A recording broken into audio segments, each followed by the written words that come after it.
Il reste 1 minute. 44. Go. Je sais pas s'il m'entend. Ah, c'est...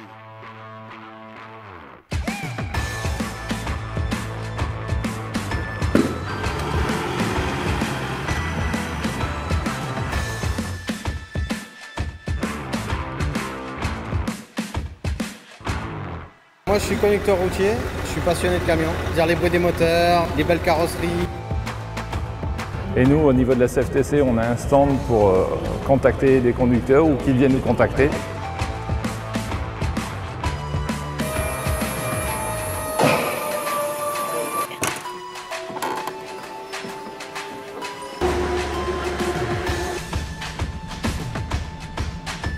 C'est un syndicat qui établit un dialogue, ça permet de faire avancer les choses.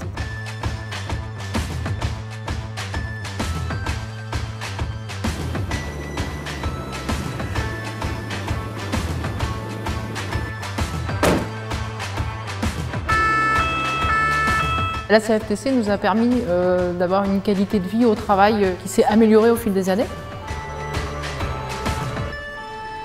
Ce syndicat-là met notre métier en valeur et qui sont essentiels à la vie.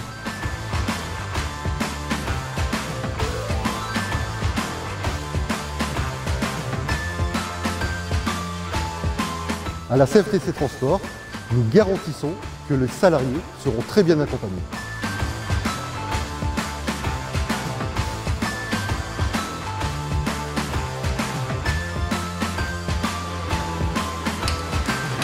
Pour leur montrer qu'une organisation syndicale peut leur servir dans leur quotidien, dans leur entreprise et dans leur vie au travail.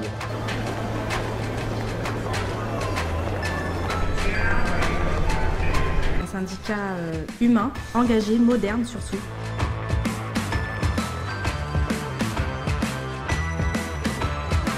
La CFTC m'a transmis cette envie d'aider spontanément les salariés, qu'ils soient ou non syndiqués. C'est une nécessité de se syndiquer parce que ça permet de savoir, ça permet d'apprendre et du coup de se défendre. J'ai horreur de l'injustice et c'est vrai qu'à la CFTC, moi je m'y reconnais parce que c'est un syndicat qui défend vraiment les valeurs humaines. Je suis sur le terrain, il y a du dialogue social, on n'est pas seul et on a des droits. La CFTC, c'est un syndicat qui a toujours une longueur d'avance sur nos métiers. Pour pouvoir apporter des acquis sociaux pour l'ensemble des salariés du groupe.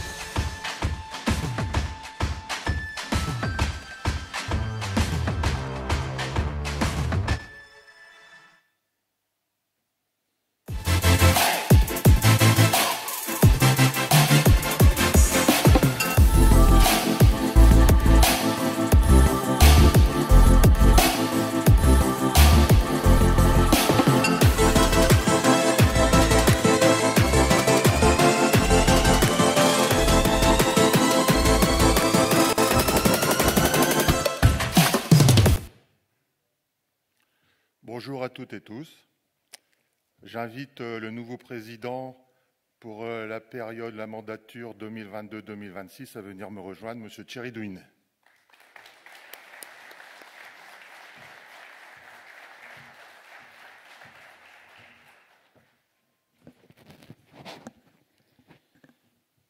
Merci à toutes et à tous pour cet honneur que vous me faites. Pour cette prochaine mandature, je vais vous donner dans un premier temps le résultat du vote tel qu'il a été fait hier.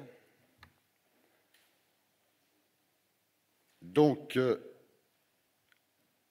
ont été élus hier au scrutin. Voilà. Nombre de sièges à pourvoir, il y avait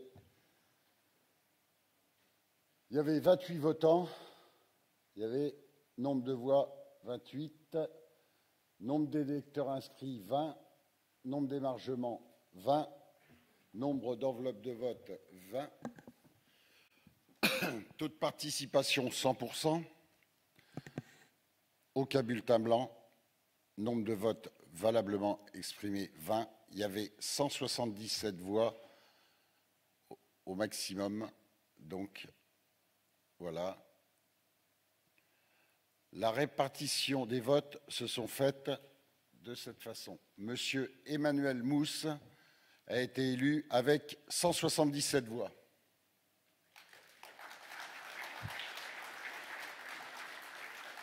Monsieur Gilles Riquet a été élu également avec 177 voix.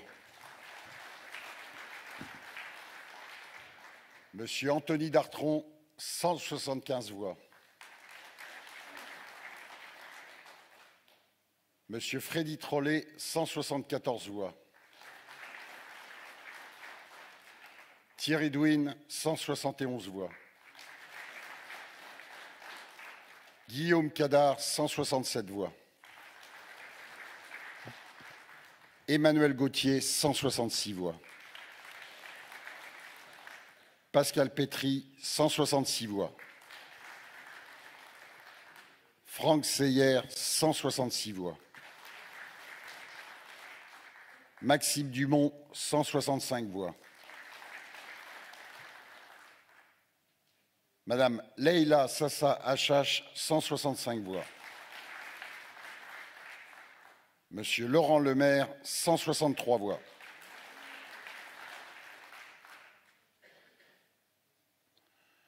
Monsieur Romain Ouglissi, 163 voix.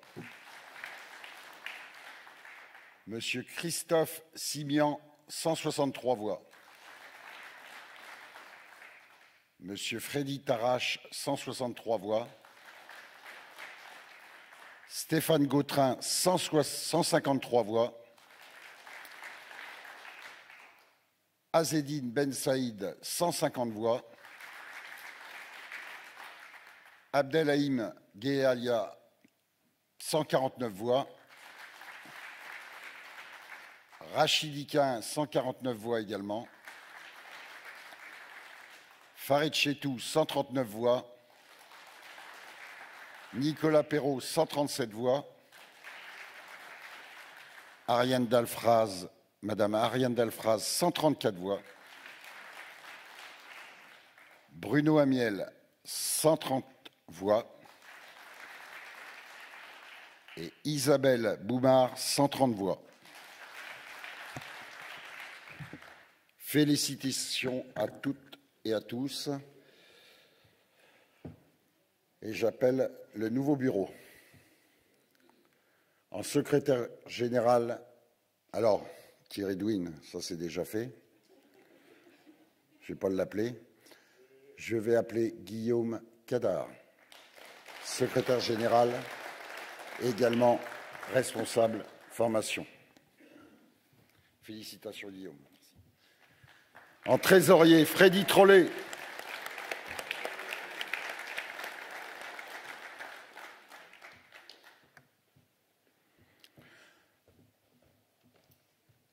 En vice-président, Maxime Dumont.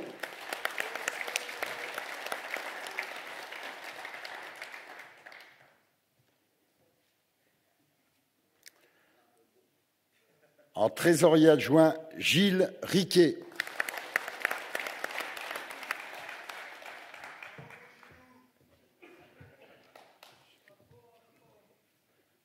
En secrétaire général adjoint du secteur terrestre, Nicolas Perrault.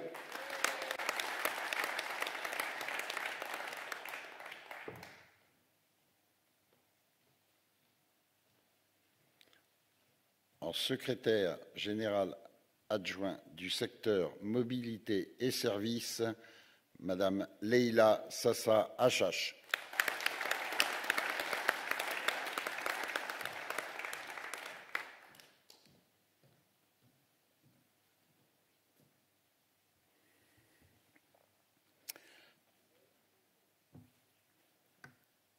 En délégué de branche du secteur terrestre, Franck Seyer.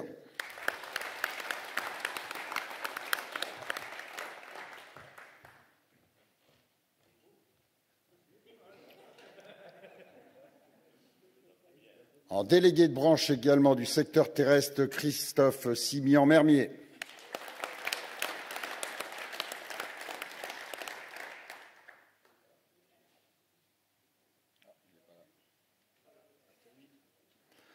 Bon. En délégué de branche Mobilité Service, Philippe Lefloc.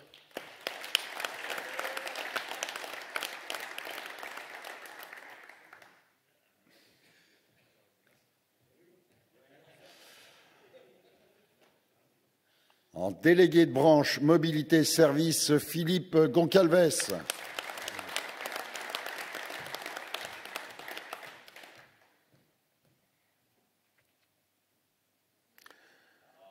A été coopté en tant que secrétaire fédéral en charge du développement, Patrice Glohagen.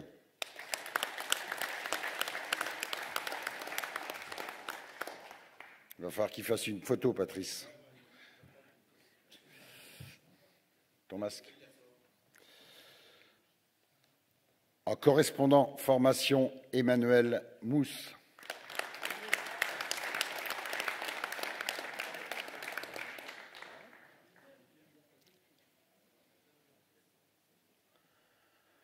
En représentant des retraités titulaires, Denis Vasseur.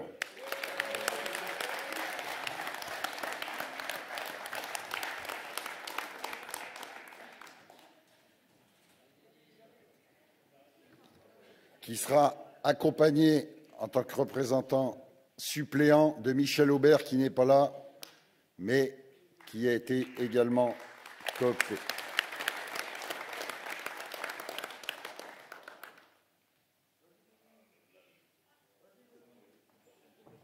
Bruno Amiel en tant que conseiller fédéral.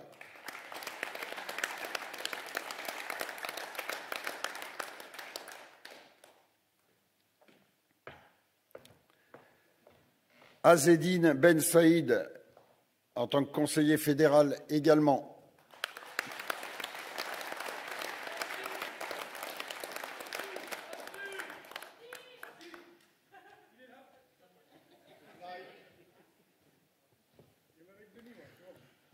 En tant que conseillère fédérale, Isabelle Boumard.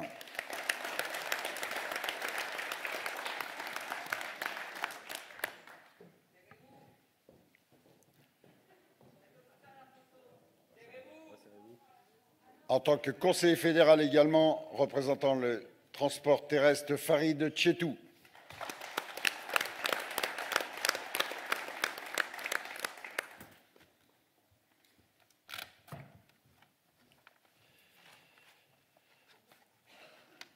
Ariane Dalfraz, représentante du terrestre en tant que conseiller fédéral également.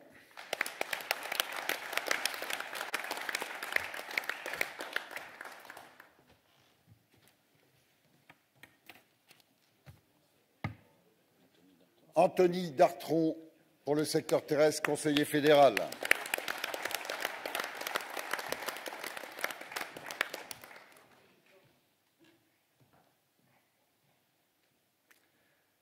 Également du secteur terrestre, Stéphane Gautrin, conseiller fédéral.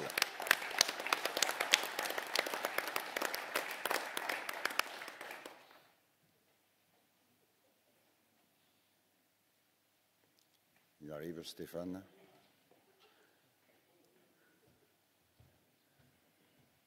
En tant que représentant la mobilité et le service, Emmanuel Gauthier, conseiller fédéral.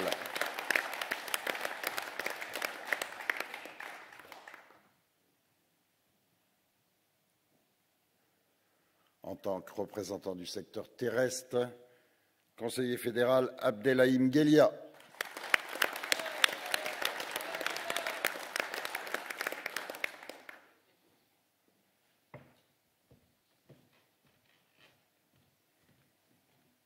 En tant que représentant du secteur terrestre, conseiller fédéral, Laurent Lemaire.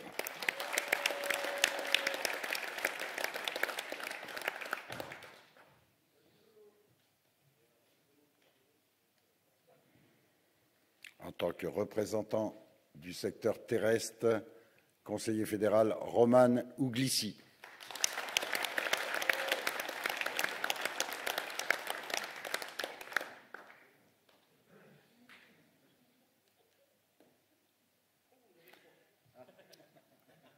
Et en tant que conseiller fédéral représentant le secteur terrestre, Pascal Pétry.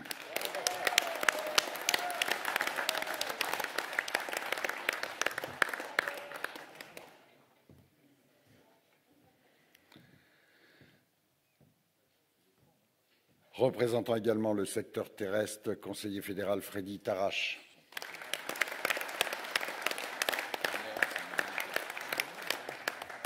Et il y a une petite erreur, c'est mobilité. Je pense que c'était le dernier. Voilà l'organigramme tel qu'il sera diffusé. On peut applaudir tout le monde.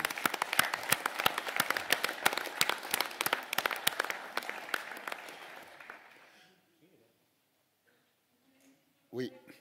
Est-ce qu'on fait une petite photo avec tout le monde, rapidement, avant de passer...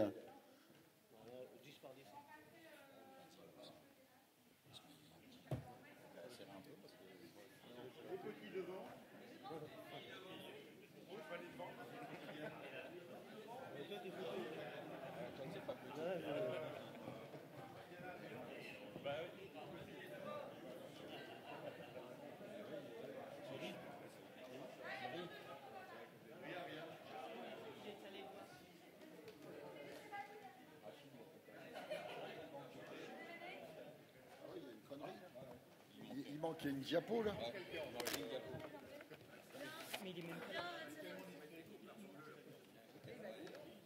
Bah si, il y a une personne qui a été oubliée, qui n'était pas dans les diapos. Rachid Iquin.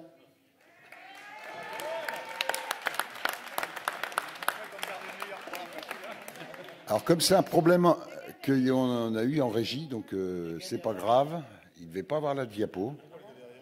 Excuse-moi Rachid. J'espère que j'ai bien appelé tout le monde parce que je n'ai pas suivi ma liste. Donc j'ai suivi les diapos.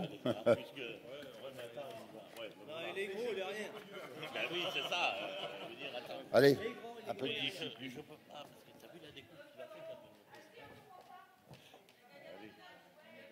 que c'est bon là?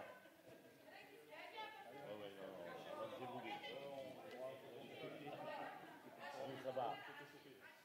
C'est ça.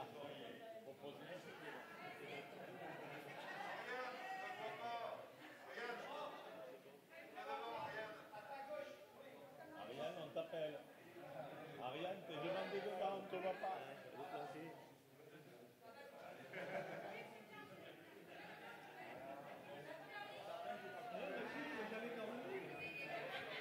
Oui, Maxime.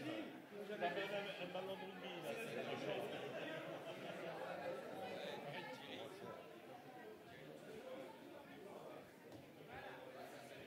C'est bon là?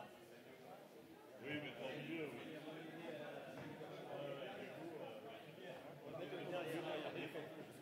J'ai mes deux quarts de corde. Oui, mais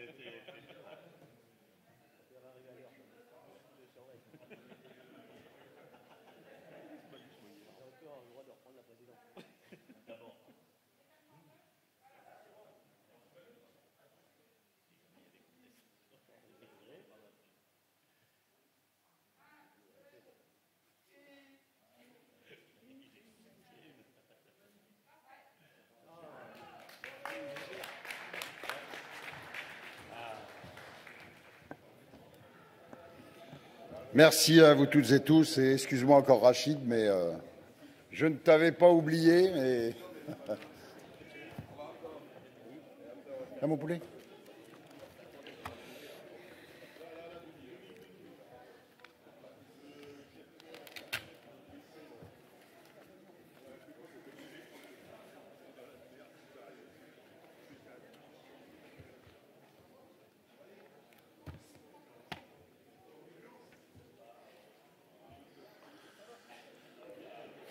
Bon, chers amis, s'il vous plaît, je voudrais appeler sur scène le président confédéral, ami qui a bien voulu passer ces 2 jours parmi nous. j'appelle sur scène Cyril Chabagnier. Et on peut l'applaudir très fort.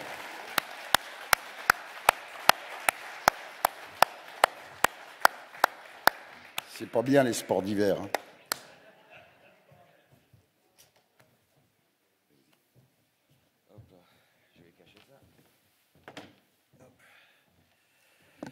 Merci, bonjour à tous. J'avais fait une promesse à Thierry, j'avais promis que pour son congrès, je paraîtrais plus vieux que lui. Donc c'est pour ça que j'ai la canne, mais en fait, je suis en pleine forme. C'était juste pour lui faire plaisir. Écoutez, je suis ravi d'être parmi vous. Je tenais évidemment à féliciter le bureau et le conseil qui a été élu, et évidemment toi, Thierry et Guillaume, en tant que président et secrétaire général. Mais vraiment, vous féliciter pour ce congrès qui a été un beau congrès, très bien organisé, dans un lieu franchement qui est très sympathique. Et puis, qu'est-ce que ça fait du bien de se retrouver, de pouvoir partager un peu ce moment de convivialité. Parce qu'après les 2 ans qu'on a passés, je pense qu'on avait tous envie de pouvoir se retrouver, échanger. Alors même si je crois que ce congrès s'est fait aussi avec un peu des restrictions et que hier soir, la soirée festive a été un peu moins festive que d'habitude, parce que j'ai l'habitude de venir au congrès des transports et il y a encore un peu plus d'ambiance dans les temps normaux, mais en tout cas, c'était vraiment un plaisir pour moi d'être parmi vous. C'était important qu'on puisse discuter, échanger, qu'on puisse se rencontrer après ces 2 ans de pandémie qui ont été vraiment, je crois, un gros problème pour nous tous. Donc, félicitations encore une fois à tout le bureau et à tout le conseil qui a été élu. Il y a du pain sur la planche pour les 4 prochaines années. C'est à vous de faire progresser encore cette fédération, qui est une fédération importante au sein de la confédération, puisque vous contribuez, et vous contribuez pas qu'un peu, au fait que notre confédération soit représentative. Et pour cela, je voulais vous en remercier. Vous dire que la CFTC se porte pas mal. Nous sommes à la 3e pesée de représentativité, la 3e mesure. Vous savez que la CFTC, dans son ensemble, a fait 9,5%. Et c'est la 3e fois qu'on fait un score à peu près équivalent. On avait fait 9,2 la première pesée, puis 9,4 et 9,5 aujourd'hui. Alors, c'est une légère progression, j'en suis heureux, et c'était important d'ailleurs, y compris pour l'extérieur, de montrer qu'on continuait à progresser, même si la progression, elle est pas très importante. Mais en termes de trajectoire, c'était extrêmement important. Et puis, quand on est aussi stable sur 3 mesures de représentativité, ça veut dire qu'il n'y a pas de surprise. Ça veut dire qu'on pèse réellement 9,5 auprès des salariés français. Voilà. On n'est pas une année à 14, une année à 3, une année à 10, une année à 5. Non, on est à 9,5. Donc, on est vraiment ancré dans la représentativité.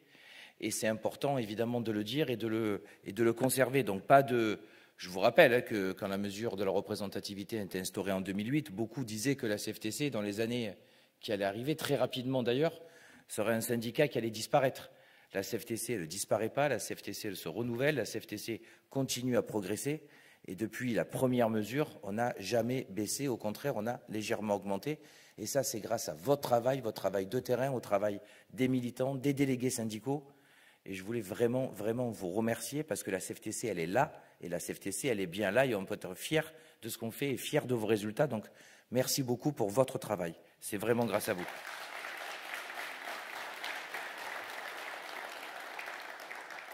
Alors, vous dire aussi qu'à Marseille, on m'a confié plusieurs missions quand j'ai eu l'honneur de devenir président confédéral. Et la première mission a été un peu de dynamiser ou de moderniser, je ne sais pas comment on doit dire, notre mouvement. Donc, on s'est lancé dans beaucoup de changements et vous avez vu qu'il y a eu pas mal de changements depuis ces 2 années.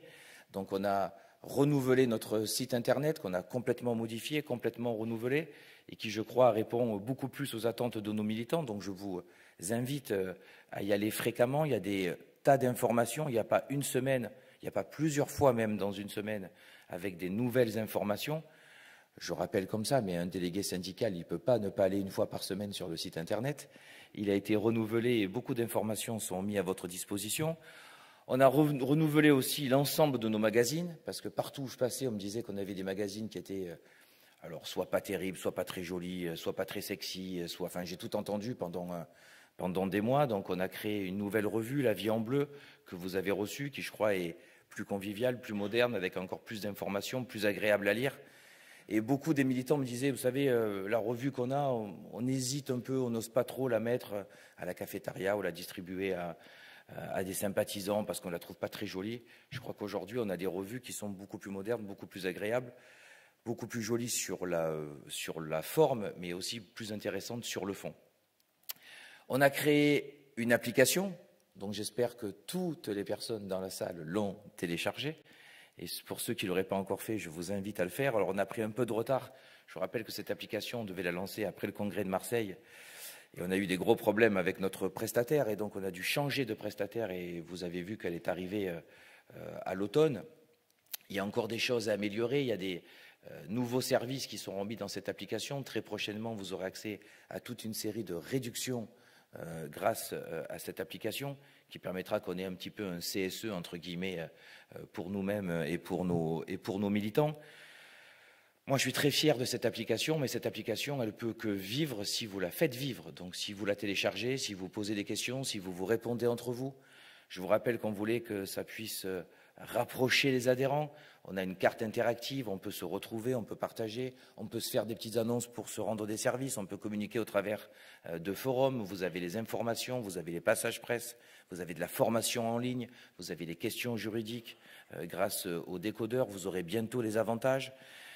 Je pense que c'est une application qui est assez révolutionnaire et il faut absolument s'en saisir parce que on n'est pas les seuls à avoir ce type de service, mais on est les seuls à avoir tout cet ensemble de services dans une même application. Et je crois que c'était vraiment révolutionnaire et il faut vraiment s'en servir. Alors très prochainement, je crois dès le mois de février si je ne me trompe pas, donc c'est presque pour demain, cette application va être ouverte aussi pour les non-adhérents. Donc vous pourrez en faire la promotion. Ils n'auront évidemment pas droit à l'ensemble des services parce qu'il faut aussi leur donner envie grâce à l'application d'adhérer. Mais ils auront en tout cas, ils pourront la télécharger et avoir toute une série d'informations grâce à cette application. Donc je vous demande vraiment de vous en saisir, de la télécharger, d'en faire la promotion. Et très bientôt, vous pourrez le faire aussi auprès de sympathisants. Ça peut être un moyen important pour le développement. Donc la personne qui a été élue responsable du développement, dont j'ai oublié le nom, excusez-moi, pourra en faire un axe aussi fort de sa politique. Et puis un sujet qui nous fâche un peu avec Thierry, mais je vais quand même l'aborder, c'est qu'on a aussi changé le logo. Alors, pourquoi on a changé le logo? Pour plusieurs choses. D'abord parce qu'on a un logo qui ne se voyait pas. Quand dans un rond, vous mettez CFTC, plus une colombe, plus la vie à défendre écrit à l'intérieur. Je ne peux pas vous faire la démonstration ici, je ne l'ai pas, mais quand vous mettiez les 5 logos des 5 principales confédérations représentatives, le CFTC était écrit 2 fois plus petit, voire 3 fois plus petit parfois, que tous les autres noms de syndicats. Et vous savez qu'aujourd'hui, on a de plus en plus de votes qui se fait par vote électronique. Et de gros enjeux pour la Confédération. Alors, dans vos structures, parfois on vote de manière électronique, mais des gros enjeux pour la Confédération. Il y a une partie des élections de la fonction publique qui se fait par logo. Les élections TPE, c'est par logo. On va avoir des élections au mois de mai qui vous concernent directement sur les travailleurs de plateforme, parce que à terme doit être rattaché à votre fédération. Une fois que ça sera structuré, ça se vote sur logo. Et donc quand on vote sur logo, le logo est important. Et quand on vote sur logo et que le logo il se voit pas, les amis, franchement, pour les élections TPE, moi ça m'a rendu dingue. Hein. Mais il fallait avoir envie de voter CFTC, quoi. Enfin, il fallait déjà avoir envie, il fallait déjà trouver le logo pour voter CFTC. Donc voilà, donc c'est un vrai enjeu. Alors après, vous savez, quand on change de logo, ça plaît à certains, ça déplaît à d'autres. Enfin, c'est impossible de trouver un logo qui va plaire aux 130 000 adhérents. Hein. Ça n'existe pas. Mais la chose qui était importante, c'est que le logo, il se voit, que le CFTC, il se voit.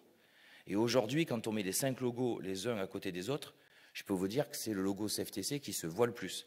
C'est le logo CFTC qui attire le plus l'œil. Alors ça peut attirer l'œil parce qu'on trouve ça très beau, ça peut attirer l'œil parce qu'on trouve ça très moche, mais vous savez ce qu'on dit. Qu'on parle de nous en bien ou en mal, l'important c'est qu'on parle de nous. C'est pareil pour un logo. L'important c'est qu'il se voit et qu'il attire l'œil. Donc je demande à tout le monde de se saisir de ce logo. Alors après on peut faire des compromis si vous voulez rajouter à côté un petit avion pour ceux de l'aérien, un petit camion pour ceux du terrestre, pour avoir une touche personnelle. Je ne vais pas tous les citer. C'est un tramway, une ambulance, enfin, si vous voulez, je crois que je suis enregistré là, donc je ne peux pas le dire, mais faites-le, je ne sais pas. Mais je pense que prendre ce logo, ça serait bien, mais je sais que c'est quelque chose qui nous différencie. Voilà. En tout cas, on a essayé de mettre en place plein de choses. On a retiré aussi, vous l'avez vu, avant qu'on pose la question, je vais le dire, on a retiré la vie à défendre. Aujourd'hui, il n'y a pas de signature. Il y en aura peut-être une autre qui va arriver pour la Confédération, mais qui ne sera pas forcément demandée d'être mise en place par les différentes structures. Honnêtement, je vais vous dire pourquoi on a retiré la vie à défendre. Moi, j'ai un vrai souci avec cette phrase.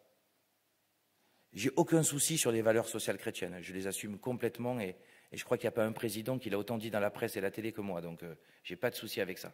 Et je n'ai même pas de souci en soi avec la phrase « la vie à défendre », à condition qu'elle soit bien comprise. Parce que nous, on la comprend... Oh là là, je m'excite tout seul là. Nous, on la comprend bien, la phrase « la vie à défendre ». On sait ce que ça veut dire.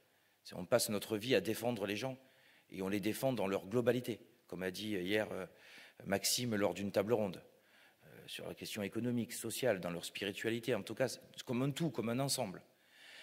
Sauf qu'on s'est amusé à faire quelques études d'opinion ou marketing sur cette phrase. Je peux vous dire aujourd'hui qu'il y a une personne qui ne nous connaît pas, vous arrêtez une personne dans la rue, vous dites la vie à défendre, il y a une personne sur deux qui comprend qu'on défend la vie et qu'on est un syndicat contre l'avortement, contre l'assistance de la fin de vie, etc. Et ça, c'est un vrai souci. Parce que autant je suis très attaché aux valeurs sociales chrétiennes, autant si vous voulez que je sois un syndicat qui combatte l'avortement, il faut changer de président, quoi. Voilà. Et donc, comme c'était mal compris par beaucoup de gens, c'est pas la peine, on essaye de se développer, on essaye de faire connaître la CFTC, c'est pas la peine d'avoir un mot ou une phrase que je renie pas, que je trouve bien, hein, mais que je trouve bien quand elle est bien comprise. Mais quand la moitié des gens la comprennent mal, ça pose question. Je n'ai pas envie qu'on se fasse harakiri nous-mêmes. Donc voilà pourquoi on l'a retiré. Je vous le dis clairement. Autre chose, autre mandat qu'on m'avait confié, c'était d'essayer de rendre la CFTC plus visible. J'essaye vraiment de faire ça. Je peux vous dire que c'est compliqué parce qu'on part de très loin. La CFTC était complètement absente, enfin très absente des médias, alors, à la fois de la télévision, mais très absente de la presse écrite, très absente de la radio. Chacun a ses points forts, chacun a ses points faibles. Ce n'était pas forcément quelque chose dont mon prédécesseur était à l'aise. Et encore une fois, chacun a ses points forts et ses points faibles. Mais c'est une grosse mission qu'on m'avait confiée. Les amis, ça a été un chemin de croix. Je crois qu'aujourd'hui, il y a une vraie amélioration, mais c'était un chemin de croix. Parce que quand pendant des années, vous avez boudé la presse, je peux vous dire que pour leur dire on a envie de revenir, c'est pas facile. Et donc, comme on est quand même entre nous, au début, il a fallu que je mette ma fierté de côté et que je me tape tous ceux que les autres ne voulaient pas, quoi. C'est-à-dire que, grosso modo, j'ai repris contact avec les chaînes de télévision, avec les chaînes d'information. Ça s'est plutôt bien passé. Mais enfin, au début, je me tapais les 6h30 du matin ou les 22h30, quoi. Là où les autres ne veulent pas aller, quoi, clairement. Je l'ai fait, c'était compliqué. Et je crois qu'aujourd'hui, au fur et à mesure, quand vous dépassez... Ou alors aussi, à y aller quand... il y avait quelqu'un qui était absent à la dernière minute et qu'on vous appelle à 21h pour vous dire que j'avais quelqu'un de prévu à 22h. Je crois que c'était mon collègue de EFO qui devait faire un débat avec Alain Madeleine à 22h sur LCI. Une demi-heure avant ou une heure avant, il annule. On me passe un coup de fil, il faut reprendre une douche, s'habiller, partir, faire le remplacement, alors que vous savez que ce n'est pas vous qui étiez invité. Mais il faut savoir mettre aussi sa fierté de côté, le faire. Et aujourd'hui, et vous me direz ce que vous en pensez, mais aujourd'hui...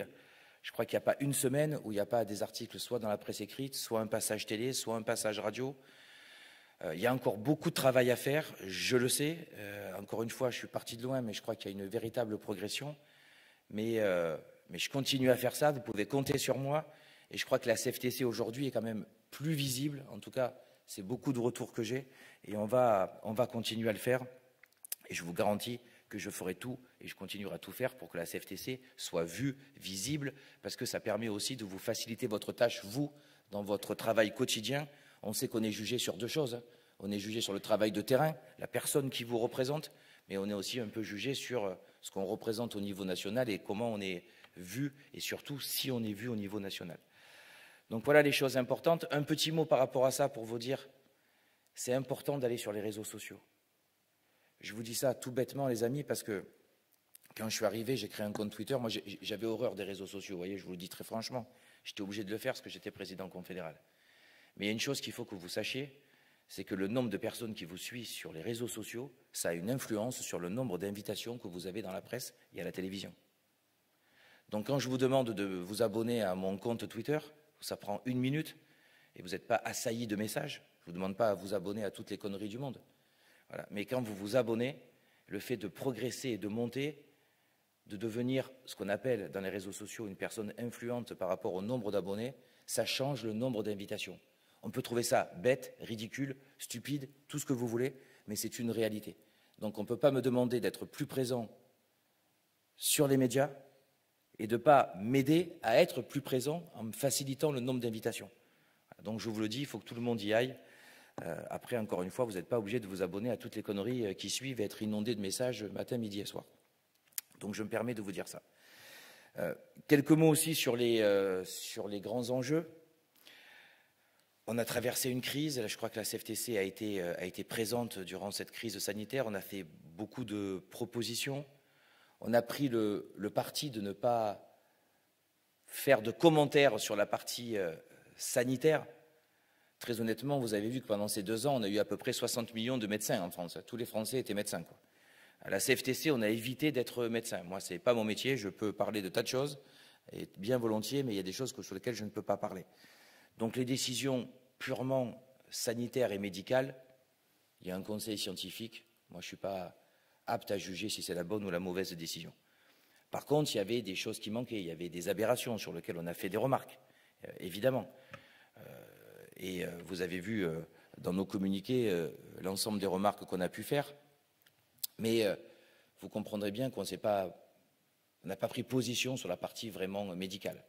On n'a pas pris position non plus sur est-ce qu'il faut se vacciner, est-ce qu'il ne faut pas se vacciner.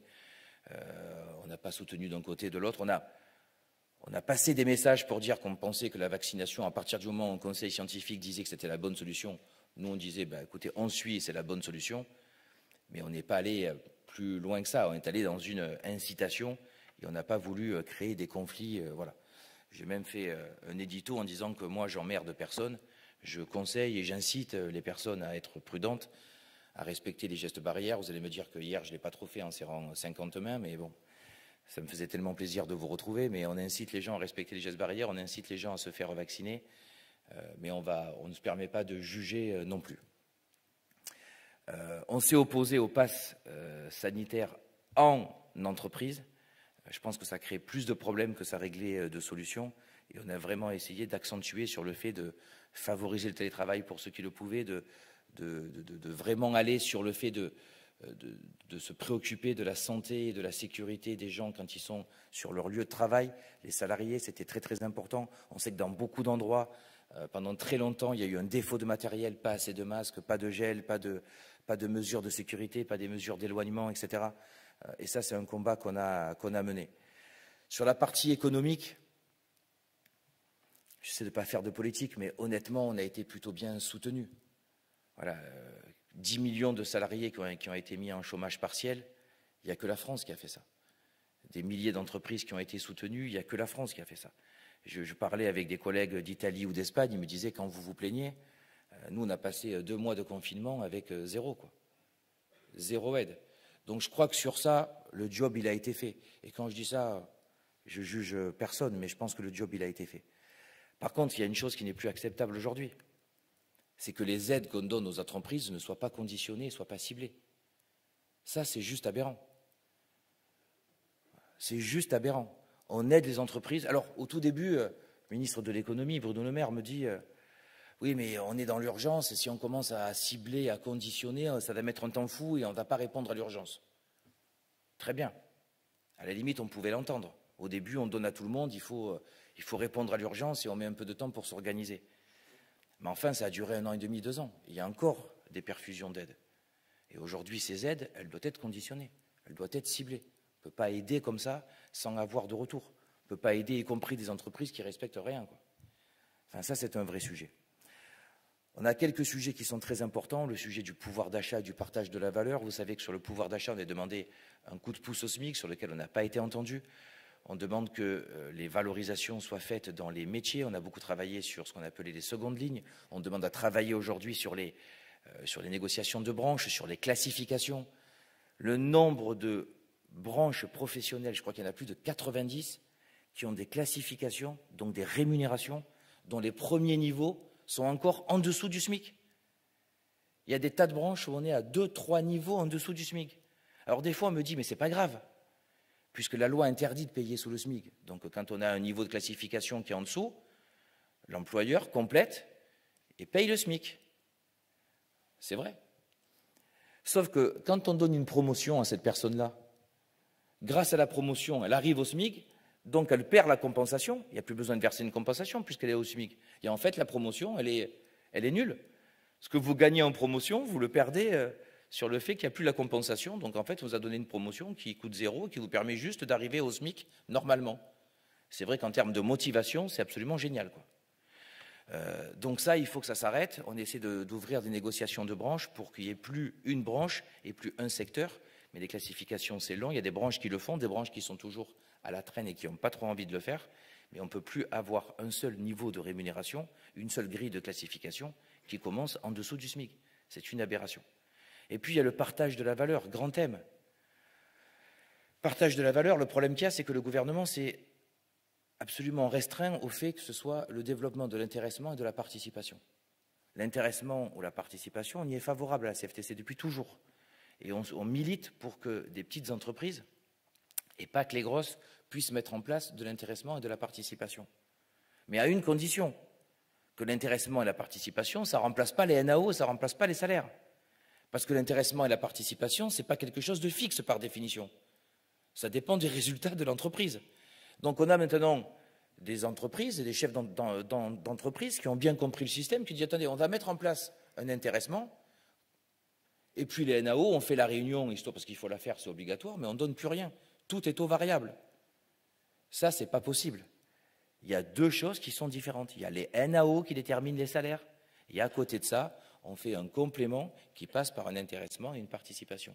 Et au niveau de la CFTC, on a demandé que pour les très petites entreprises, les moins de 11, où c'est extrêmement compliqué de mettre un intéressement ou une participation en place, on puisse pérenniser, entre guillemets, une sorte de prime type prime Macron, mais qu'on arrête d'avoir une partie des salariés qui, eux, n'ont jamais rien, quoi. Qui n'ont pas d'avantage parce qu'ils n'ont pas de CSE, qui n'ont pas d'intéressement, qui n'ont pas de participation, et ça, c'est plus possible. Donc voilà des grands sujets qui sont sur le moment. On va avoir, évidemment, dès l'élection présidentielle, enfin l'élection législative, le gros thème des retraites qui va repartir. Je veux juste en dire un mot, et je ne serai pas plus long, parce que je vois que Thierry commence à me dire que je suis long. Non, pas trop long, ça va. Mais ça me paraît important. On va repartir sur les retraites. C'est évident, les amis.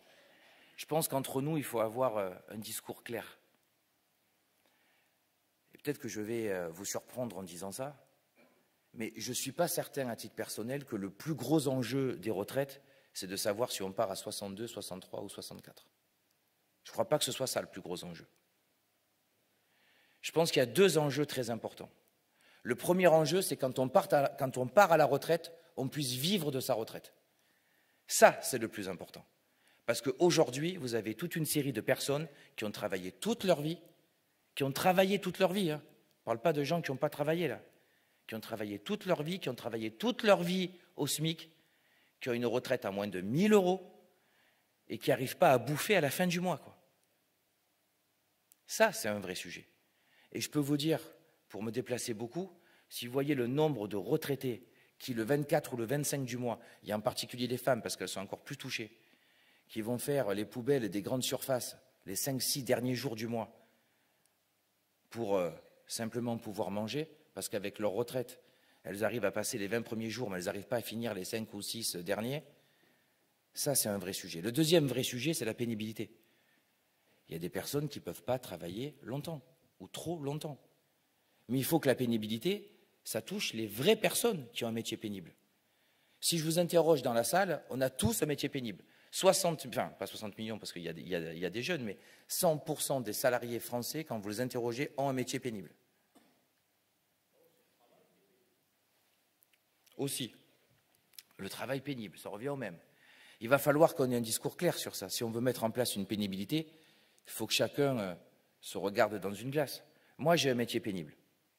Si on m'interroge, j'ai un métier pénible. Je fais 14 heures par jour, je bosse les week-ends, j'ai quasiment pas de vacances, j'ai passé la télé, c'est stressant, aller voir un ministre, c'est stressant, aller parler avec Thierry, c'est hyper stressant. Encore beaucoup plus. J'ai un métier hyper pénible. Voilà. Mais les amis, j'aurais jamais l'audace de me comparer à un chauffeur routier, à me comparer à un maçon, à me comparer à un carreleur qui passe sa vie à quatre pattes à mettre des carreaux et qui se bousille le dos. Enfin, au bout d'un moment, il faut arrêter, quoi. Enfin, j'aurais jamais cette audace-là. Voilà. Donc, au bout d'un moment, le problème aujourd'hui, c'est que ce n'est pas forcément ceux qui ont le métier le plus pénible et qui partent le plus tôt. Ça, c'est un vrai sujet. Et puis, si on va encore jusqu'au bout du raisonnement, est-ce que le vrai sujet, c'est simplement de partir 1 an ou 2 ans ou 3 ans plus tôt à la retraite? Certains maçons, certains carreleurs, certains métiers hyper pénibles, je peux vous dire que quand vous avez fait ce métier-là pendant 40 ans, que vous partiez à 60 ou 62, ça ne change pas le fait que vous avez le dos brisé. Hein. Ça ne change rien. Il y a peut-être certains métiers demain où il faudra qu'on discute en disant, dès le départ, dès à l'âge de 20 ans à son embauche, de dire ce métier-là, on peut le faire que 20 ans, quoi. Et ensuite, il y a une obligation de reconversion dans un métier moins pénible. Peut-être qu'il y a ça aussi comme enjeu. Voilà. Moi, je veux dire une chose. Je suis prêt à travailler 1 an, 2 ans, 3 ans de plus. Je m'en fous de partir à 62. J'ai un métier, j'ai toujours, dans ma vie, été cadre et plutôt privilégié. Je n'ai pas un métier hyper dur physiquement. Je peux faire 2 ans de plus. Mais je fais 2 ans de plus que si les 2 ans de plus que je fais moi, ça permet à une personne qui a été toute sa vie au SMIC d'avoir une retraite un peu augmentée qui permet de vivre. Et si ça permet aux vraies personnes qui ont de la pénibilité de partir plus tôt. Voilà.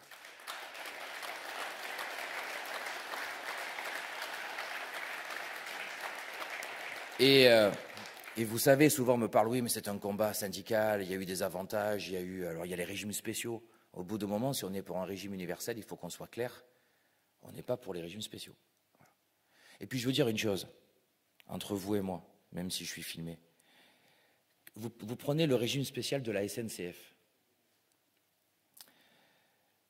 Ceux qui ont un vrai métier pénible à la SNCF, je pense par exemple aux personnes qui posent les voies. On peut vous dire qu'ils travaillent à plus 30, qu'ils travaillent à moins 10, ça c'est un métier pénible de poser les voies, hein, de poser les rails. Mais ces personnes-là, je sais pas, vous devez le savoir, ces personnes-là, l'immense majorité, ils sont déjà plus SNCF. Ils sont c'est des sous-traitants, ils ne sont pas le statut SNCF. Par contre, parfois, celui qui est dans le bureau, lui, il a encore le statut SNCF. Donc celui qui pose les rails, il part à 62, et celui qui est dans le bureau, il part à 57 ou 58. Au bout d'un moment, on peut se poser quelques questions, quoi. Voilà. Donc les vrais métiers pénibles. Je ne vais pas plus loin que ça, on aura le temps d'en parler, je pense que ça va nous occuper une bonne année suite aux différentes élections, mais je voulais vous en dire quelques mots. Donc vous voyez, pouvoir d'achat, partage de la valeur, retraite, c'est des sujets clés. La formation professionnelle, et je profite d'être là pour remercier très chaleureusement Maxime qui fait juste un travail incroyable, qui est mon responsable de toute la partie formation professionnelle. Si tous les dossiers à la Confédération étaient traités comme la formation professionnelle, j'aurais un métier moins pénible, pour faire le lien avec le sujet d'avant. Donc Maxime, je voulais te remercier, on a fait des choses extraordinaires, on a créé, et la CFTC peut être très fière, le dispositif transition collective, c'est la CFTC, une grosse partie du dispositif, c'est Maxime qui l'a écrit. J'ai corrigé 3 choses pour dire que j'avais participé, mais c'est Maxime qui l'a écrit, parce qu'il faut toujours dire en tant que président confédéral que c'est un peu nous quand même, voilà. On a fait des choses incroyables, on a voulu mettre aussi, on n'a pas réussi, c'est l'un des problèmes que j'ai eu, un petit peu un manque, une petite tristesse, mais moi je voulais que les aides aux entreprises soient conditionnées à la mise en place d'une gestion prévisionnelle des emplois et des compétences. On aide une entreprise en difficulté, la moindre des choses, c'est que l'entreprise mette en place un plan qui permet des formations, des reconversions pour les salariés. On n'a pas été suivi sur ça, on a été le seul à le dire, et moi, même si on n'a pas réussi, parce qu'on ne réussit pas tout, je suis extrêmement fier pendant des mois et des mois d'avoir mis sur la table qu'il ne peut pas y avoir d'aide aux entreprises sans que l'entreprise mette en place un plan d'accompagnement pour la reconversion et pour la formation des salariés. On travaille beaucoup ensemble, on travaille très bien ensemble. Merci à la Fédération de nous le mettre aussi à disposition pour ce sujet-là. Mais vraiment, je tenais à te remercier, Maxime.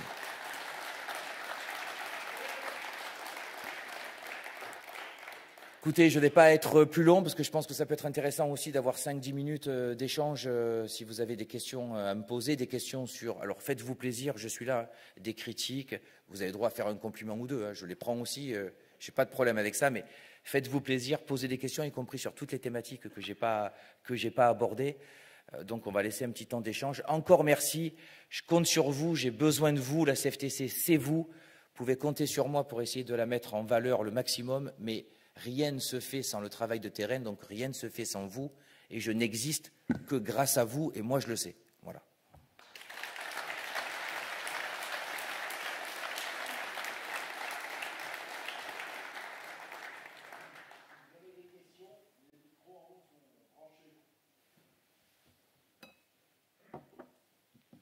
Faites-vous plaisir.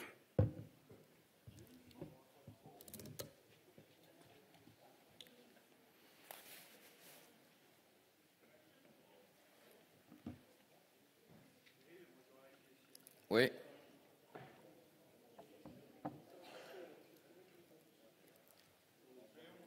Allez, montez au micro. Bonjour Président, François Laurent, je suis expert comptable. Moi, je voulais juste revenir sur la pénibilité que vous avez évoquée à l'instant.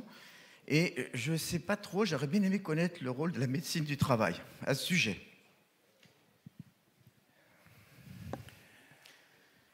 Question difficile.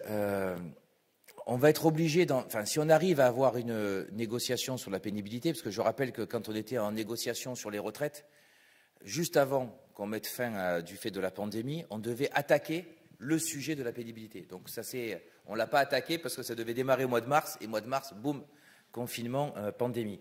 Donc c'est un sujet sur lequel on doit associer évidemment la médecine du travail. Mais je crois que c'est avant tout un sujet politique, quoi. C'est presque plus un sujet politique qu'un sujet technique. Alors évidemment, quand on va aller dans le détail, on aura besoin de la médecine du travail, de son expérience pour nous dire ce métier-là, on voit les conséquences sur le travailleur et on voit qu'il est bien plus pénible, on voit qu'il a des conséquences désastreuses pour son dos, pour toute une tas de choses, où il y a des métiers dont on sait, parce qu'on rencontre les salariés qui sont hyper stressants et on a un taux de burn-out ou de stress qui est beaucoup plus élevé que dans d'autres métiers. Donc ils ont cette expertise-là avec les experts du ministère qui peuvent nous donner ces chiffres-là. Mais avant tout, il va falloir qu'on fasse accepter de manière politique qu'il y ait des salariés qui ont un métier pénible et qu'il y en ait qui n'aient pas. Parce que si il faut arriver à une solution où 100% des gens ont un métier pénible et 100% des gens partent à 55 ans, on ne va pas y arriver, quoi. Enfin, on peut essayer, mais on ne va pas y arriver. Ça, c'est sûr. Donc, tu vois, la médecine du travail, ça va arriver dans un deuxième temps, une fois qu'on aura listé. Sauf que le problème qu'on va avoir, c'est que quand on va dire tel métier, tel métier et tel métier, on va avoir à côté et moi, et moi, et moi, et moi. Et c'est là où je dis, est-ce qu'on est capable? Et je pense que très peu d'organisations syndicales, tout le monde est prêt à aller sur la pénibilité. Mais la plupart, leur seul enjeu, ça va être de mettre tout le monde dedans. Ça va être très bien. Puis après, on ira dans la rue pour dire, les métiers, vous voyez, il y en a plein qui ne sont pas jugés pénibles, c'est un scandale. Moi, je pose la question, est-ce qu'il y aura un syndicat assez courageux? Moi, je suis prêt à le faire, mais je suis prêt à le faire si vous me donnez ce mandat-là. Est-ce qu'il y aura un syndicat assez courageux? Alors, à la fin, il y aura toujours une difficulté, on ne se mettra pas d'accord sur tout. Mais assez courageux pour dire, voilà, il y a 20 métiers, je dis n'importe quoi, qui sont vraiment reconnus, tous les chiffres le montrent comme extrêmement pénibles. Et il y en a d'autres qui ne le sont pas. Mais pour ça, il va falloir dire aussi qu'on met fin aux régimes spéciaux. Peut-être. Qu'on met fin à certaines différences entre le public et le privé. Peut-être aussi. Est-ce qu'un syndicat aura le courage de dire ça? Moi, je suis partant. Mais je ne suis pas sûr que je sois beaucoup suivi.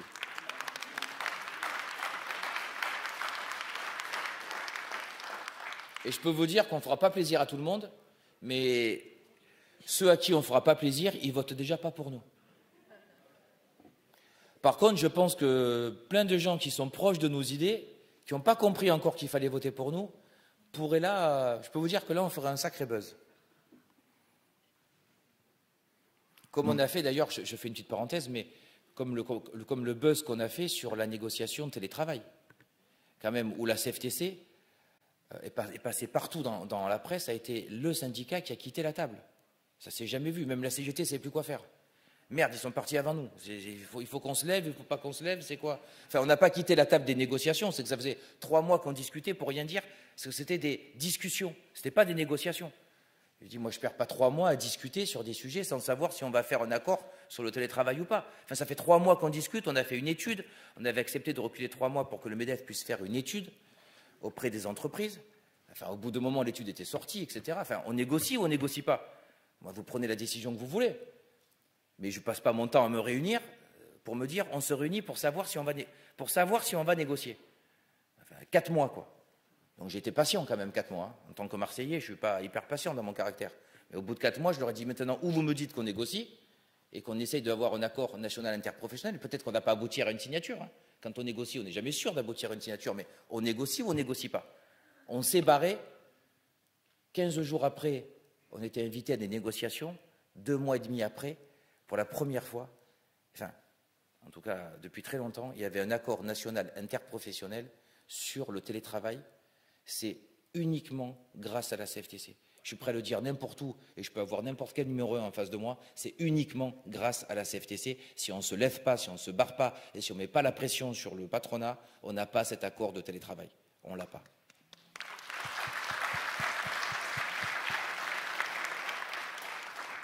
Je t'en prie, excuse-moi, je me suis emballé. Non, je voudrais savoir un petit peu la position sur les carrières longues, et parce que tu as parlé de la pénibilité. Okay. Moi, j'ai commencé à travailler à 16 ans. Alors, on m'a déjà dit, maintenant, c'est 60 ans et 7 mois, et demain, c'est 64 ans. À un moment donné, je pense que des gens qui ont commencé à 16 ans, 15 ans, il faut prendre en compte ça, parce que voilà, on a commencé un peu plus de bonheur que les autres, et qu'aujourd'hui, je pense que c'est un vrai sujet. C'est un vrai sujet. 2 réponses par rapport à ça. Premièrement, la CFTC se battra toujours pour que les carrières longues soient reconnues. Donc, aucune inquiétude par rapport à ça. Seule chose que je vais te dire, c'est que dans le projet de loi qui était prévu, les carrières longues persistaient. Donc, quand il était prévu qu'on aille jusqu'à 64 ans avec le fameux H pivot, il n'y avait pas les carrières longues dedans. Donc, y compris dans le projet, les carrières longues étaient maintenues. Voilà. Et moi, je me battrai toujours pour que les carrières longues soient reconnues. Donc sur ça, c'est clair. Je ne sais pas, parce qu'évidemment, on ne va pas repartir sur la même négociation qu'on s'est arrêté au mois de mars 2020 sur les retraites. Hein. Ça va complètement changer. On ne parle même plus de système universel, on ne parle même plus de... Je ne sais pas ce qu'on va faire, on risque d'avoir que du paramétrique. Vous voyez, aujourd'hui, dans la campagne présidentielle, c'est la course à l'échalote. Il y en a un qui se lève le matin, il dit 64, donc merde. Pécresse a dit, non, je ne sais pas, Zemmour a dit 64, demain Pécresse 65, donc du coup, il y en a un qui arrive, il dit 66. Alors l'autre, il arrive, il dit 66, alors moi 58. Enfin bon, c'est... Il n'y a que ça qui les intéresse, quoi. Alors que ce qui est le plus important, c'est d'avoir un système juste. Aujourd'hui, on a un système qui est tout sauf juste. Donc c'est ça qui est important. Mais les carrières longues, elles doivent être préservées. Moi, je me battrai toujours pour qu'elles soient préservées. Et dans les 64 ans, il n'y avait pas les carrières longues. Il ne devait pas y avoir les carrières longues.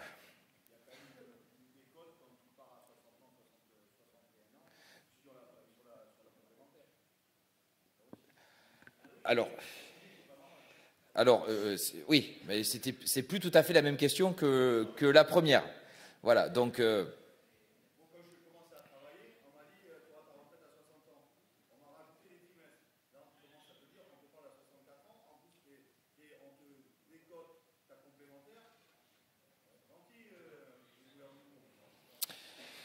Ouais, alors sur la complémentaire, c'est une décote provisoire. Hein. C'est une décote provisoire sur la complémentaire. Mais on est parfaitement d'accord. Je veux dire, les carrières longues doivent partir plus tôt. Mais ceci dit, les carrières longues, entre-temps, il y a eu d'autres mesures qui ont été faites, qui ont fait qu'il y a eu des mois qui ont été rajoutés. Je suis entièrement d'accord avec toi. Mais dans le projet qui était des 64 ans, les carrières longues n'allaient pas jusqu'à 64 ans. Elles allaient à peu près jusqu'à 61. Parfois 62. Ça dépendait des cas de figure. Ça dépendait de l'âge. Mais voilà. Il y avait en fait une décote, enfin il y avait entre 2 et 3 ans de moins qui étaient prévus. Voilà. Après, l'âge pivot à 64 ans, c'était bien une fumisterie, ça. Enfin, ça a fait un scandale de partout. Honnêtement, moi, ça m'a fait mourir de rire. Hein. Parce que si la loi Touraine, qui demande 43 ans de cotisation, c'est pas entre guillemets un âge pivot qui est déguisé, juste pour vous, hein, l'âge moyen, alors c'est un âge moyen, hein, il y a des personnes qui commencent à travailler à 16 ans, hein, mais l'âge moyen de rentrer sur le marché du travail aujourd'hui, c'est 21 ans et 5 mois. C'est l'âge moyen. entre ceux qui font des études longues, ceux qui ne font pas d'études, etc. C'est l'âge moyen aujourd'hui. 21 ans et 5 mois. Avec ce qu'a mis la loi Touraine, 43 années de cotisation. Ça, c'était même avant le quinquennat à Macron. Excusez-moi, mais quand c'est 21 ans et demi plus 43 ans d'années de cotisation, la moyenne des gens, ils partent aujourd'hui. La moyenne des gens partent à 64 ans aujourd'hui. La moyenne. Parce que voilà, parce qu'on pourrait vous dire d'ailleurs la retraite est à 50, on peut vous dire que la retraite est à 42 ans. Hein. Si on vous dit qu'il faut 45 ans de cotisation, il n'y a pas de souci. Hein. D'ailleurs, on peut même se demander si c'est encore, moi j'avais cette idée-là, est-ce que c'est encore logique d'avoir un âge de départ à la retraite? Ça sert à quoi l'âge de départ à la retraite? Ça sert à quoi? Ce truc qui compte, c'est la durée de cotisation.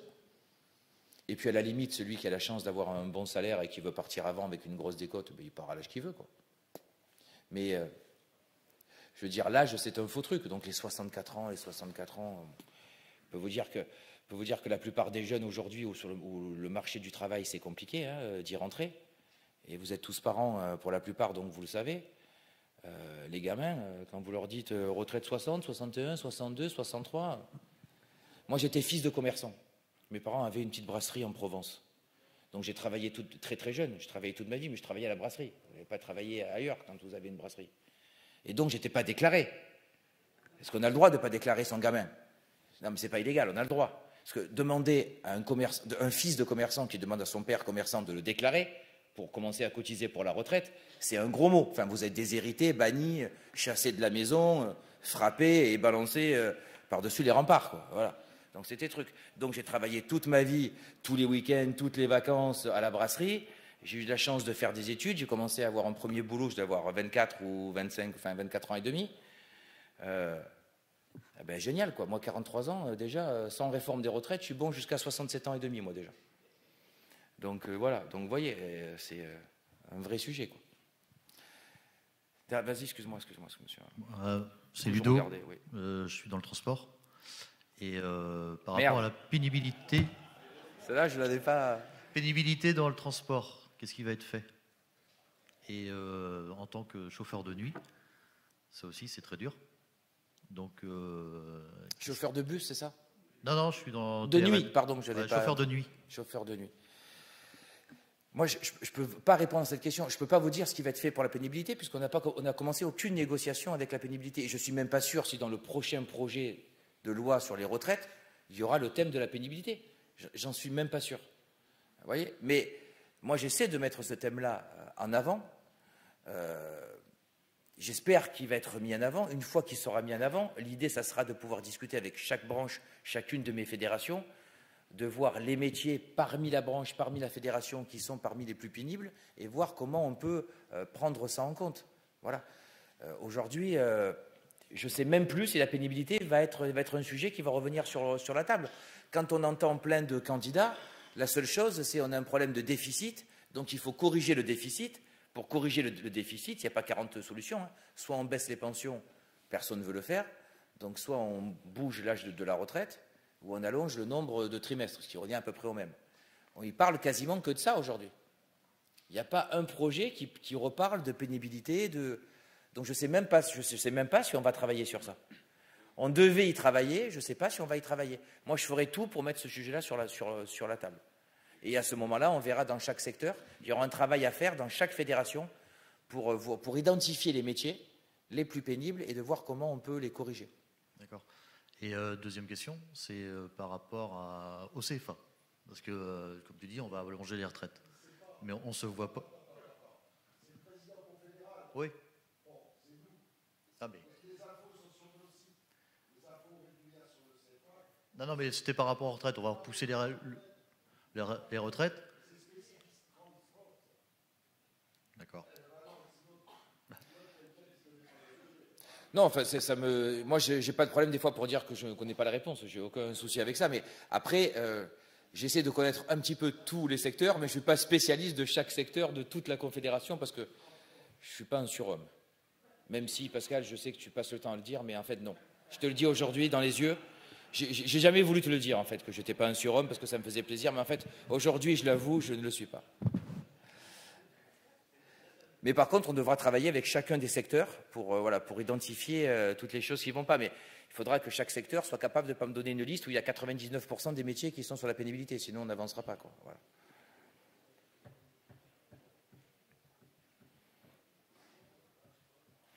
Après, ça me permet juste, parce qu'on est dans le transport, de faire une remarque aussi sur la reconnaissance des compétences. C'est important qu'on puisse mettre et faire valoriser d'autres compétences que simplement la compétence de base, quoi. Je prends un exemple tout bête, mais un chauffeur de bus, par exemple, aujourd'hui, on lui dit, pour être chauffeur de bus, il faut avoir le permis bus, quoi. Voilà. Du coup, pour le valoriser, ben moi, je suis désolé, quoi. Un chauffeur de bus, c'est une personne qui fait de l'accueil, parce que souvent, y compris pour des personnes parfois âgées ou certains endroits, le chauffeur de bus est une des rares personnes avec la caissière où la personne parle 5 minutes, il dit bonjour, il a un sourire, il échange 3 mots, même si on ne peut pas trop parler avec le chauffeur de bus parce que ça le déconcentre, il faut faire attention. Mais c'est quelqu'un qui peut avoir des compétences de médiateur, entre guillemets, parce que quand ça chauffe dans un bus, souvent le chauffeur, il arrête, il sort, il essaye de calmer tout le monde, il essaye de... C'est une vraie compétence. Enfin, toutes ces choses-là, on pourrait peut-être aussi les reconnaître pour faire en sorte qu'un chauffeur de bus, par exemple, c'est pas simplement quelqu'un qui a un permis bus, quoi. Il peut avoir d'autres compétences et d'autres qualités, quoi. Et ça pourrait peut-être permettre de le faire évoluer. Et peut-être aussi, par rapport à quelqu'un qui n'a pas ces compétences-là, de comprendre qu'il y a peut-être un chauffeur de bus qui est un peu plus rémunéré qu'un autre parce qu'il a des compétences qu'un collègue n'a pas. Mais si on dit simplement que... Il y a des tas de sujets comme ça. Si on dit simplement que pour être conducteur, il faut avoir un permis, ben, je pense qu'on oublie des tas d'autres qualités, quoi. Voilà. Une caissière, elle ne fait pas simplement un bip, quoi. Et on ne lui demande pas simplement d'aller vite et de faire tant de clients par heure. C'est aussi quelqu'un qui a une relation, qui a du relationnel, qui discute, qui parle, qui a une... Enfin voilà, il y a des choses qu'on peut reconnaître. Et je pense que c'est important, et en particulier dans votre secteur et dans votre branche. Oui, pardon. Excuse-moi, il y a tellement de lumière qu'en fait, en moi, je vois rien. Bon, bonjour Cyril d'abord. C'est peut-être le dinosaure qui va parler là.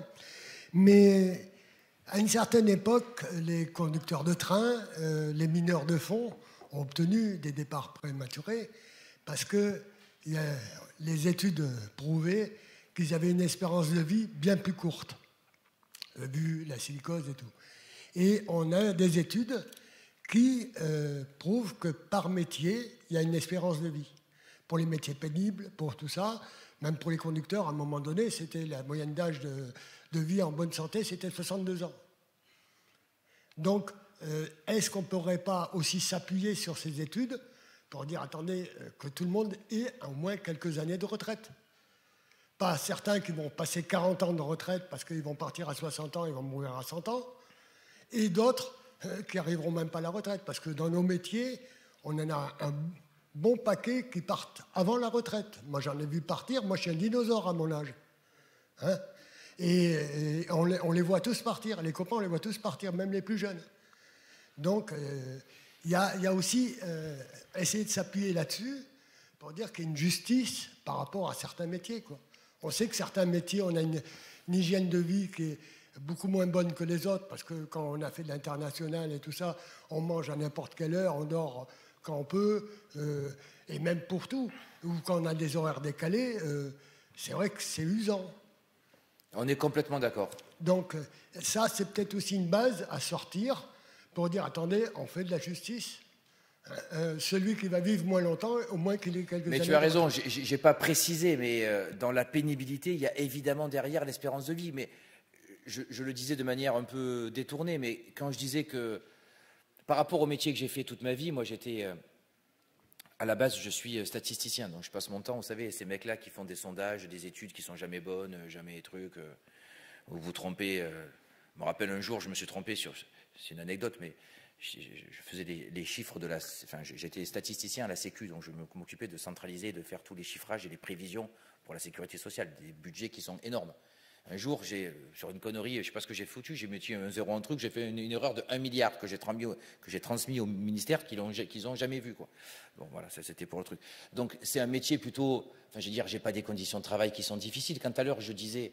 Et donc moi, normalement, bon, à part que j'ai beaucoup fumé, j'ai trop picolé, je ne sais pas, mais je ne suis pas sûr d'avoir une espérance de vie très très longue, mais dans ma profession, il y a une espérance de vie qui n'est pas du tout la même que dans la vôtre, clairement. C'est pour ça que tout à l'heure, moi je disais, j'ai pas de problème pour travailler 1 an ou 2 de plus. Moi j'accepte qu'on me dise, tu travailleras 2 ans de plus, Cyril. Mais je l'accepte si les gens qui ont des très petites retraites, comme je disais, ils aient une retraite qui leur permet de bouffer et qui ne vont pas faire les poubelles le 25 du mois. Hein. Et je reviens sur les femmes, excusez-moi, mais je vous rappelle quand même qu'il y a pas loin de 100 000 femmes, 90 000 exactement, qui doivent chaque année, sur une classe d'âge, travailler jusqu'à 67 ans. 67 ans, pour ne pas avoir de décote. Et jamais personne n'en a parlé, il n'y a que la CFTC qui en a parlé. Enfin, ça fait 120 000 personnes chaque année quand même. Mais moi je veux bien, voilà, donc oui, il faut prendre en compte l'espérance de vie, oui, il faut qu'il y ait des gens qui travaillent plus longtemps. Enfin, au bout d'un moment, il ne faut pas se voiler la face. Il y a des personnes qui devront travailler plus longtemps, quoi. C'est obligatoire, on vit plus longtemps, c'est obligatoire. Mais pour demander à des gens de travailler plus longtemps, comme moi, il faut que cet effort qu'on me demande, je sente qu'il serve à quelque chose. Donc, qu'il serve à toi, au routier qui fait des trajets, qui part de nuit, qui voit peu sa famille, qui mange dans des conditions compliquées, ce qui a permis quand même de dire que la CFTC était un des rares syndicats, le premier en tout cas, à mettre sur la table avec Thierry au niveau local et moi au niveau national, le fait qu'on garde, vous savez, les relais routiers ouverts, que les gens puissent continuer à se nourrir, à prendre une douche, etc. Parce qu'au départ, tout était fermé et on a fait tout réouvrir rapidement et la CFTC a été moteur. Moi, j'ai été alerté assez rapidement, on va dire. Ça a été toujours compliqué, mais on a été très moteur sur ce sujet-là. Donc moi, je veux bien travailler 2-3 ans de plus si ce sont les vrais métiers pénibles. Par contre, on est la CFTC, on est un syndicat de la personne, et on n'est pas un syndicat du statut. Hein. C'est ce que je prenais souvent comme exemple, mais entre un chauffeur de métro à la RATP à Paris et un chauffeur de métro à la RTBM à Marseille, ils font le même métier, exactement le même métier, les mêmes difficultés. Moi, je ne dis pas qu'ils doivent partir à 65 ans parce que le métier est devenu facile, c'est pas ce que je dis. Si on estime qu'ils travaillent le dimanche, qu'ils finissent à 2 h du matin, qu'ils recommencent à 5 h, on peut très bien dire qu'il y a toute une série de choses qui font que c'est un métier pénible qui doit partir 2 ans avant. Ça, c'est la négociation. Mais il y a un truc que je suis sûr, c'est qu'il faut me trouver une raison pour laquelle le conducteur de métro à Paris part 4 ans avant que le conducteur de métro à Marseille, Lyon ou Strasbourg. Simplement parce que lui, il est RATP et l'autre, il est RTBM. Voilà. Ben ça, excusez-moi, pour moi, non, quoi. Je ne sais pas à quel âge il doit partir, ça c'est un travail qui est fait sur la pénibilité, mais un truc que je sais, c'est qu'ils doivent partir au même âge. Je suis désolé, ils doivent partir au même âge. Je ne dis pas qu'on doit rallonger la RATP. Hein. Ce n'est pas ce que j'ai dit. Hein. J'ai dit au même âge. Mais s'il y en a un qui m'explique que c'est normal qu'il y en ait un qui part 4 ou 5 ans après l'autre, ils font le même métier, les amis, peut-être que vous arriverez à me convaincre, mais il va falloir bosser un peu, quoi.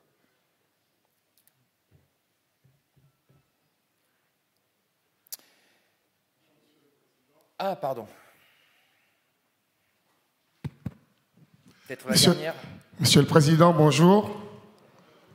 Je voudrais savoir d'abord comment vous vous sentez à la CFTC. Ensuite, savoir quels sont vos rapports par rapport au ministère du Travail, parce que j'aimerais bien qu'ils arrêtent de virer nos élus. À chaque fois qu'il y a une demande de licenciement qui est faite par rapport à un délégué syndical, en général, au niveau du ministère du Travail, il accorde. Et par rapport aux autres, en général, c'est rejeté. J'aimerais savoir quel est le rapport entre la CFTC confédérale avec le ministère et est-ce que vous allez faire le nécessaire pour qu'ils arrêtent de dégommer nos élus. Voilà ma question. Waouh, pour la dernière, c'est bien, c'est chaud. Alors, comment je me sens à la CFTC? Vraiment pas mal. C'est bien. Je n'ai pas prévu de changer de syndicat pour le moment, donc je suis très très heureux, très épanoui de la CFTC. Moi, vous savez, c'est comme les vampires, je suis un sang pur. J'ai toujours été, j'ai commencé à la CFTC, j'ai été à la CFTC, je mourrai à la CFTC, je n'aurai jamais ailleurs. Donc, mais c'est voilà. Mais après, il n'y a pas de problème de recevoir des gens qui se sont trompés à une certaine époque et qui ont compris après qu'il fallait mieux venir chez nous. Hein, j'ai aucun problème avec ça. Mais voilà, moi, je me suis pas trompé dès le départ, quoi. Les relations avec le ministère du Travail, mes relations avec le ministère du Travail sont plutôt bonnes, je le dis franchement, voilà, elles sont même bonnes. Elles sont bornes. Des fois, elles sont bonnes, des fois, elles sont bornes, mais bon. Non, honnêtement, il n'y a pas de souci parce que je pense qu'on est apprécié pour le travail qu'on fait, pour le côté nuancé et raisonnable qu'on peut avoir. Ils savent que quand je pousse une gueulante, généralement, je ne gueule pas pour rien et qu'il y a une vraie raison derrière et qu'on est aussi capable, quand il y a un truc bien, de dire que c'est bien, quoi. Voilà.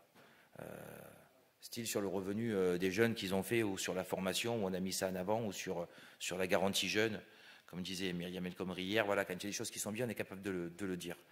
Après, je pense qu'on a un problème de fond sur... très honnêtement, il y a un gros souci aujourd'hui, parce que, et je crois qu'hier c'est Maxime qui en parlait, sur le nombre d'élus sur lesquels les licenciements sont acceptés. C'est énorme. Après, je ne crois pas qu'il y ait... le gouvernement ne se fait pas les élus CFTC, quoi. Quand tu regardes les chiffres dans leur globalité, c'est l'ensemble des syndicats qui ont à peu près entre 70 et 80% de leurs élus, quand il y a une procédure de licenciement, qui est acceptée. Donc il ne faut pas y voir... Alors peut-être que dans certaines entreprises, on se dit, on a l'impression que c'est plus la CFTC qui est visée. Dans d'autres, la CGT va dire, j'ai l'impression que c'est toujours les rouges qui sont visés. Quand tu regardes les chiffres dans l'ensemble, il n'y a pas de discrimination d'un syndicat par rapport à l'autre. On prend tous cher, mais on prend tous, quoi. Voilà. Il n'y a pas un qui est... Après... c'est un sujet qui est extrêmement compliqué. Parce que je n'ai pas beaucoup de pouvoir par rapport à ça. Moi, honnêtement, si vous m'alertez sur des cas individuels, je peux les faire remonter au ministère. Après, quand même, une validation de la fédération, je tiens à le dire. Parce qu'on a quand même de tout aussi. Hein. On a beaucoup... Alors, à la CFTC, on a beaucoup d'élus qui sont très bien. Il y a quelques délégués syndicaux qui n'ont pas compris qu'ils étaient délégués syndicaux. Ils ont compris qu'ils avaient un mandat pour aller à la pêche, quoi. Des fois, il faut un peu le rappeler aussi, quoi. On est là pour servir la CFTC. Moi, je fais 15 heures par jour pour servir la CFTC. Il y en a qui ont cru que la CFTC était là pour les servir. Voilà. Donc, il faut faire attention à ça. Je mets juste un petit bémol parce que 100% des licenciements ne sont pas injustes. Par contre, excusez-moi de dire ça, hein, mais j'ai quand même quelques cas de figure en tête. Voilà. Mais après, aujourd'hui, on a un vrai problème, c'est trop accepté. Il y a des procédures qui sont faites pour des discriminations qui sont absolument dingues, juste de délégués syndicaux ou d'élus qui font juste leur travail. Et le ministère ne prend grosso modo pas de risque. Parce que le problème qu'il y a, c'est que c'est l'inspecteur du travail qui décide de ça, qui dit oui ou non. Et le problème, c'est que la hiérarchie au-dessus, c'est le ministère. Et une fois que l'inspecteur du travail il a décidé, le ministère, c'est rarissime qu'il aille à l'encontre de la décision de son inspecteur, quoi. Donc en fait, l'échelle au-dessus ne sert à rien, quoi.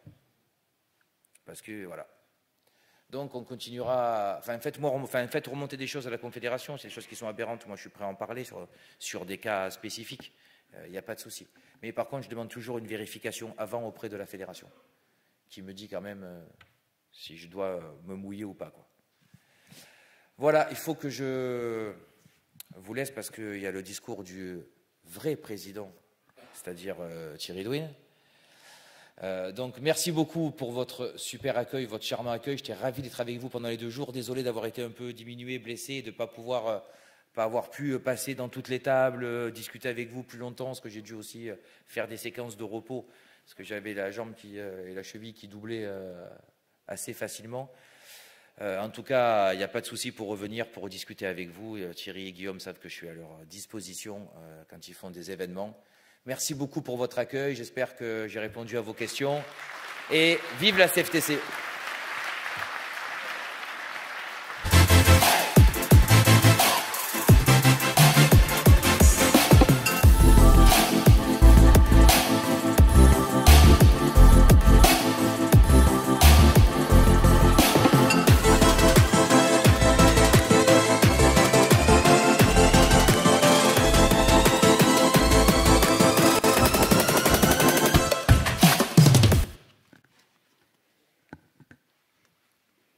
Merci, Président, de ce moment d'échange avec nos militants. C'est toujours trop court, mais bon. On te remercie d'être venu et de nous proposer de revenir lors réunion que l'on ne manquera pas de faire pendant ces 4 années, puisque quand on marque ambition 2022-2026, c'est qu'on a des ambitions et c'est qu'il faudra bien les écrire et les faire derrière.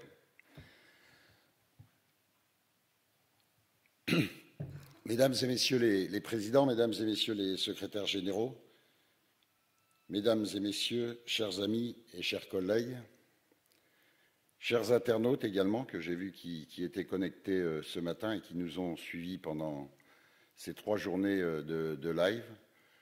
Alors, certains diront pas encore assez nombreux, mais c'était très novateur et donc on l'a fait, on le refera. Quand je regarde mes webmasters, ils me disent ça a très très bien marché, très très bien fonctionné et les replays marchent beaucoup. Donc peut-être qu'au moment de direct, les gens travaillaient, mais les replays sont beaucoup regardés. Donc merci à eux. À l'issue de nos 3 jours de travaux, toujours intensifs et structurants, je tenais à remercier l'ensemble des intervenants et des participants. Et en particulier, Monsieur le ministre des Transports, Jean-Baptiste Djebari, qui a tenu à nous faire parvenir une vidéo congressiste que je ne manquerai pas, comme je l'ai dit devant le Congrès, de lui répondre. Mais je le remercie et le Congrès le remercie de cette vidéo et je vous demanderai d'applaudir.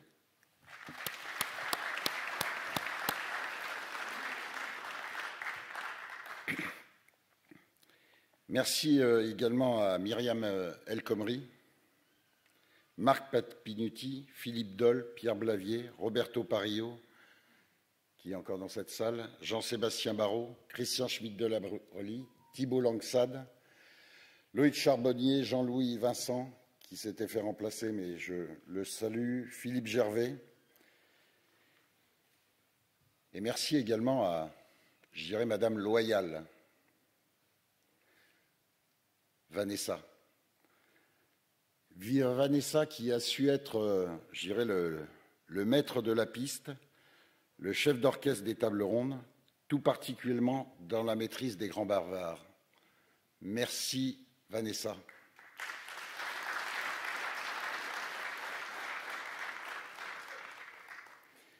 Merci également à tous nos invités qui nous ont fait l'honneur d'être parmi nous. Merci aux journalistes de la presse professionnelle transport qui nous ont suivis depuis hier. J'espère qu'ils ont passé un bon moment parmi nos équipes, parmi nos militants. Et bien sûr, je le répète, merci à notre président confédéral, Cyril Chabagnier, d'avoir partagé ces moments militants avec nous et d'avoir conclu par un discours chaleureux et qui redonnera les énergies nécessaires pour poursuivre notre marche en avant. Merci encore à toi, Cyril.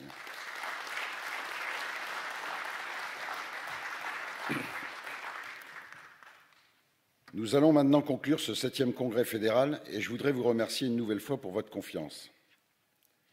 Féliciter, bien sûr, la nouvelle équipe du Conseil fédéral 2022-2026 et bien sûr le bureau fédéral. Je ne veux pas également oublier de remercier les sortants pour leur travail à mes côtés et leur souhaiter une pleine réussite dans leurs prochaines fonctions ou pour certains une retraite bien méritée, dont nos trésoriers fédéraux et surtout Frédéric Minet qui, je sais, va prendre une retraite bien méritée. Merci à toi, Frédéric.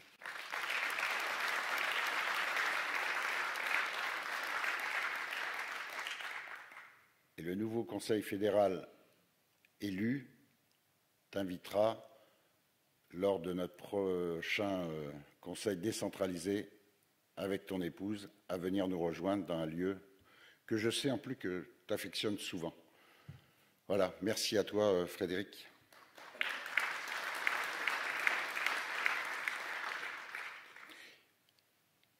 Et puis, une équipe m'a demandé, avant de rentrer vraiment dans mon discours, de saluer un militant qui part à la retraite après 38 ans de service, donc, et qui sera honoré par son équipe tout à l'heure lors du déjeuner. Merci à Alain Klein de partir en retraite, dans une retraite bien méritée au bout de 38 ans de service.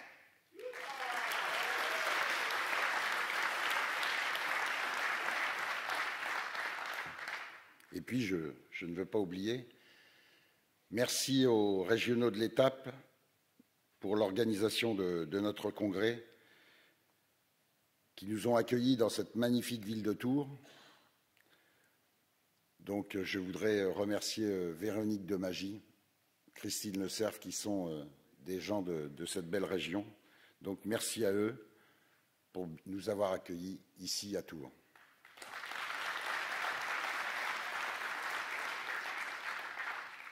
J'en profite également pour remercier l'ensemble des personnalités qui ont œuvré depuis plusieurs mois à l'organisation et à la réussite de ce congrès. Je ne veux pas oublier, je ne sais pas s'ils sont dans cette salle, mais nos partenaires.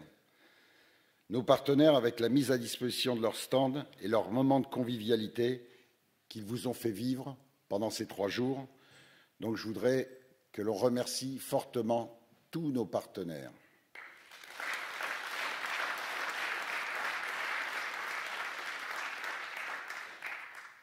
Et bien sûr, je ne peux pas oublier, et je l'ai dit au service communication interne, Tours événement pour l'accueil dans ce palais des congrès, Tours Val-de-Loire Tourisme pour l'hôtellerie, La Petite France, notre traiteur qui nous a fait prendre quelques kilos encore, Dialogue et Solutions pour la promotion de notre organisation, Zebra Productions pour toutes les vidéos de promotion et de libre parole pour nos militants, la régie bien sûr qui est derrière. Et je ne veux pas oublier notre photographe, Cécile d'Orléans, qui nous a fait des photos magnifiques. Merci à toutes et à tous.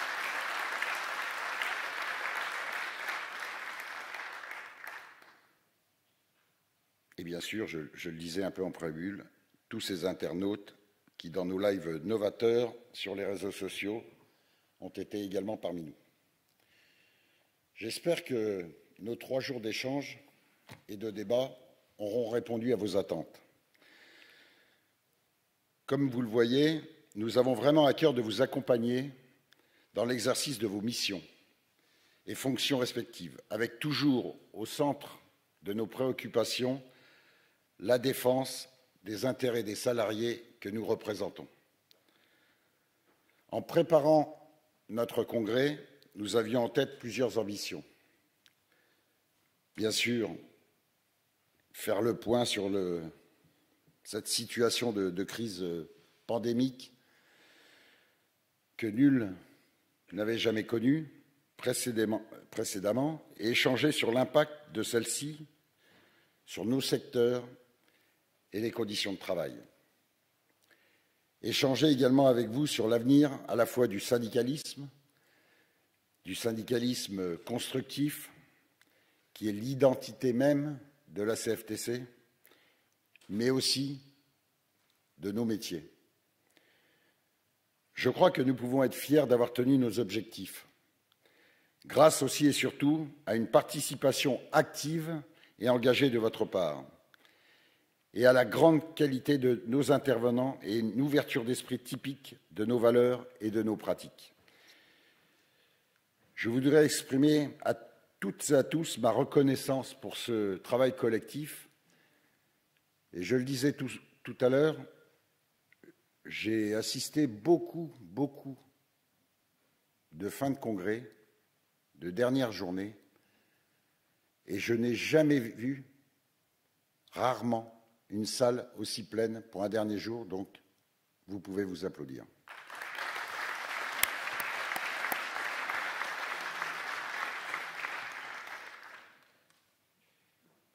Pour ma part, je retiendrai de ces 3 jours qu'il est certain que demain s'écrira avec nous. Non parce que nous le décrétons et l'affirmons aujourd'hui, mais parce que les enjeux de demain sont tellement importants qu'ils nous engagent et nous responsabilisent. les enjeux de la suite et de la crise Covid. Tout d'abord, parce que nous espérons bien qu'elle finira un jour et qu'elle sera un jour, bien sûr, derrière nous. Forcés de faire face à l'urgence pandémique, au télétravail, au chômage partiel depuis maintenant près de 2 ans, les Français ont dû réinterroger la place et la forme qu'avait le travail dans leur vie. Cette crise va être et a été déjà nettement accélérée, a fait accélérer déjà certains changements, notamment la transformation numérique. Cette évolution va entraîner une mutation de nos métiers dans chacune de nos branches. C'est indéniable. Sachez que nous anticiperons ces changements afin de permettre aux salariés de bénéficier, et nous vous l'avons dit, des formations et aux adaptations nécessaires à celui-ci. Au niveau de la branche comme au niveau de l'entreprise, nous aurons à être précurseurs afin de préparer les futures conditions de travail et les méthodes nouvelles, de savoir anticiper les évolutions, être prêts à prendre à ce moment-là le tournant. Économiquement surtout, l'impact de la crise Covid sur l'activité des entreprises sera d'importance, en particulier dans le secteur de l'aérien et du tourisme. Nous devrons être, bien sûr, au rendez-vous pour accompagner les salariés dans cette période d'incertitude, que cela soit pour défendre leurs droits, mais aussi pour envisager un avenir différent. La transition énergétique sera aussi au cœur de la transformation de nos métiers. La France s'est engagée au niveau européen à réduire les émissions de gaz à effet de serre et le secteur des transports est depuis toujours éco-responsable et en avance sur ces questions. Ce que j'ai dit au maire, au conseiller qui a ouvert le congrès avec nous.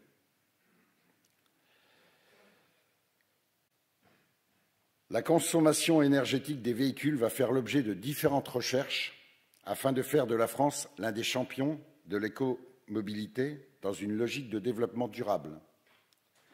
Vous l'aurez compris, l'objectif de croissance verte impacte nos méthodes de travail et cette dernière impulsera des évolutions sur nos métiers. Afin de faire face à ces changements, notre offre d'accompagnement devra aussi évoluer et des formations internes seront nécessaires. Et bien sûr, elles seront mises en place par la Fédération et, je l'ai dit, en s'aidant de professionnels en fonction des besoins. Je sais que Guillaume, votre secrétaire général en tant que responsable formation, va y veiller avec toute son équipe et gardera à l'esprit le professionnalisme. Pour répondre à ces idées, nous devrons aussi accompagner la branche sur la question de l'attractivité de nos métiers. Comme vous le savez, nous sommes face à des difficultés de recrutement sans précédent. Ce fut d'ailleurs l'objet d'un débat passionnant hier après-midi. Il est indispensable qu'aujourd'hui, nous nous mobilisions tous ensemble afin de mettre en place des avancées sociales dignes de ce nom, pour permettre des actions de recrutement efficaces et durables. Les salariés du transport et les salariés de certains secteurs touchés doivent devenir de véritables ambassadeurs de nos professions afin de transmettre la passion des transports. Et je pense que les différentes vidéos de nos militants qui vous ont été passées pendant ces 3 jours ont déjà commencé à le faire. Et il ne faudra surtout pas faire croire à ces jeunes, comme certains, qu'en leur tenant des discours du café du commerce, ça fait avancer le monde. Enfin, 2022 sera l'année d'un rendez-vous démocratique fondamental avec les élections présidentielles en avril. Là encore, nous devrons être force de proposition sur les sujets qui feront l'élection, la réforme des retraites, Cyril l'a abordé tout à l'heure, l'évolution de la gouvernance aussi, de la formation professionnelle, l'évolution des conditions de travail dans les accords d'entreprise et bien sûr la place des transports dans notre quotidien. La période électorale représente une opportunité importante de nous faire entendre, mais aussi et surtout de faire entendre la voix de ceux que nous représentons. Nous devons être forts dès la période de campagne actuelle afin de peser sur les décisions qui seront prises demain. Et je le sais que la Confédération,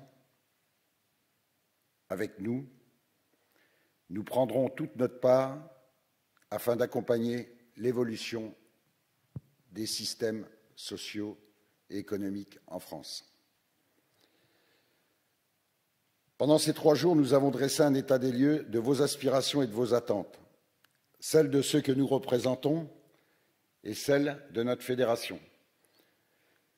Pour construire le monde de demain, les corps intermédiaires ont clairement un rôle à jouer.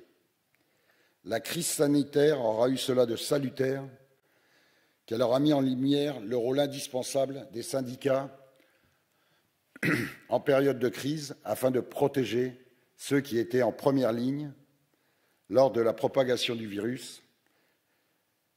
Et les corps intermédiaires ont su témoigner de leur rôle dans la société et nous serons vigilants à ce que les pouvoirs publics s'en souviennent. Et je sais que le président confédéral le rappelle souvent auprès des ministres, que nous sommes là, bien là et nécessaires. Afficher une volonté, c'est bien.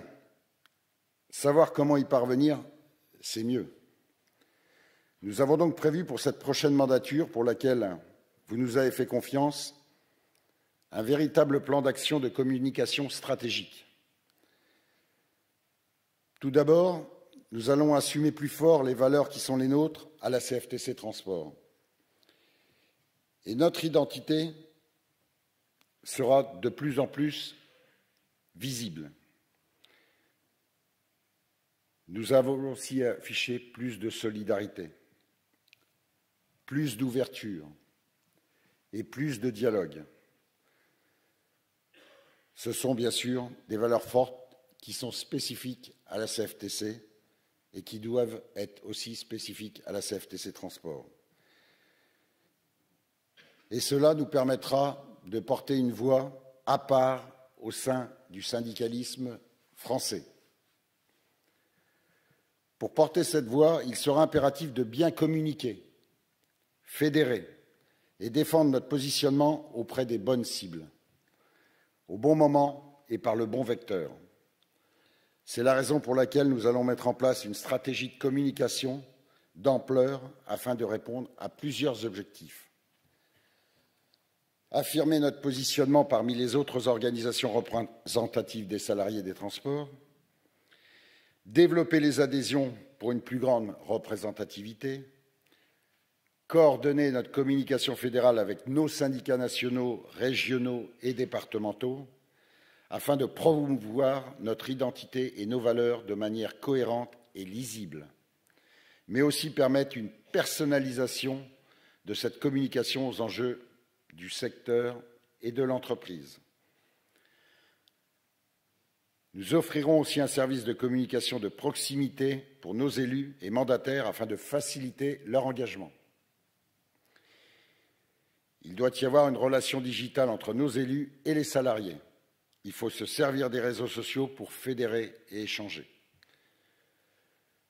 Le télétravail, je vous le disais, a bouleversé le monde du travail.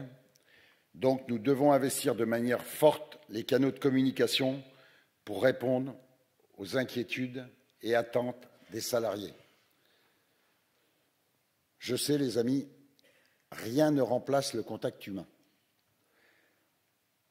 Nous ne le remplacerons nullement, mais il ne faut pas mettre l'un avec l'autre, pas l'un contre l'autre, mais l'un avec l'autre, et les compléter le plus possible. Nos objectifs pour cette mandature sont simples et pragmatiques. Booster notre nombre d'adhérents afin de nous conforter en tant qu'organisation forte et représentative, et continuer à aider la Confédération, comme notre président confédéral nous le disait. Renforcer notre action sur l'adhésion des jeunes et la féminisation. Les internautes, tout à l'heure, me faisaient remarquer que nous avions encore trop peu de femmes dans notre conseil. Et c'est vrai. Il faut y travailler. Les jeunes et les femmes, nous voulons qu'elles s'intéressent à nouveau à l'engagement syndical. Nous devrons aussi impacter les décisions nationales et d'entreprise afin de défendre un bilan toujours plus important. Nous devrons aussi préparer les équipes qui assureront l'avenir de la Fédération des transports CFTC. Nous avons souhaité tout au long de ce congrès vous apporter des réponses concrètes à des situations que vous pouvez rencontrer chaque jour sur le terrain, car c'est le sens même de notre action et de notre travail en collectif. Comme toujours, nous serons à vos côtés pour poursuivre le travail construit depuis des années et garder notre place si particulière dans le monde syndical. Je sais que nous n'avons pas, peut-être pour certains, répondu à toutes les questions, mais nous sommes toujours là pour y répondre, aujourd'hui ou demain. Je vous propose de porter ensemble les valeurs qui ont été celles de la CFTC et qui ne sont ni maintenant ni demain démodées ou encore ringardes. Bien sûr, des valeurs d'humanisme, fraternité, d'altruisme, au profit des plus fragiles et de la défense des familles, des hommes et des femmes dans un monde du travail en pleine transition. Pour relever ces défis, nous aurons besoin de votre dynamisme, de votre engagement, toujours sans faille, je le sais. C'est un ensemble que nous gagnerons avec une implication collective. Alors, merci. Merci pour votre présence parmi nous au cours de ces 3 jours. Merci pour votre travail de proximité. Merci pour votre travail sur le terrain et au sein de vos entreprises, ce qui nous permet de rester toujours en adéquation avec les préoccupations des salariés et de donner, bien sûr, un sens à notre action. Et surtout, les amis, n'oubliez pas, on ne peut pas revenir sur le passé,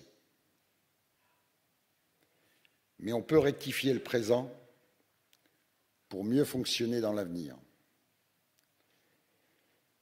Et je sais pouvoir compter sur vous pour partir à partir de maintenant à mettre le brûleux de chauffe. Pour conclure, et pour qu'on impulse une dynamique d'équipe, bien sûr, il faut se référer à une citation. Certains veulent que ça arrive, d'autres aimeraient que ça arrive, et quelques-uns font que ça arrive. Eh bien, les amis, soyons ces quelques-uns. Ça arrivera, nous gagnerons. Bon retour dans vos familles, bon week-end, et encore merci à vous et tout ce que vous faites pour cette belle fédération des transports et bien sûr pour la CFTC.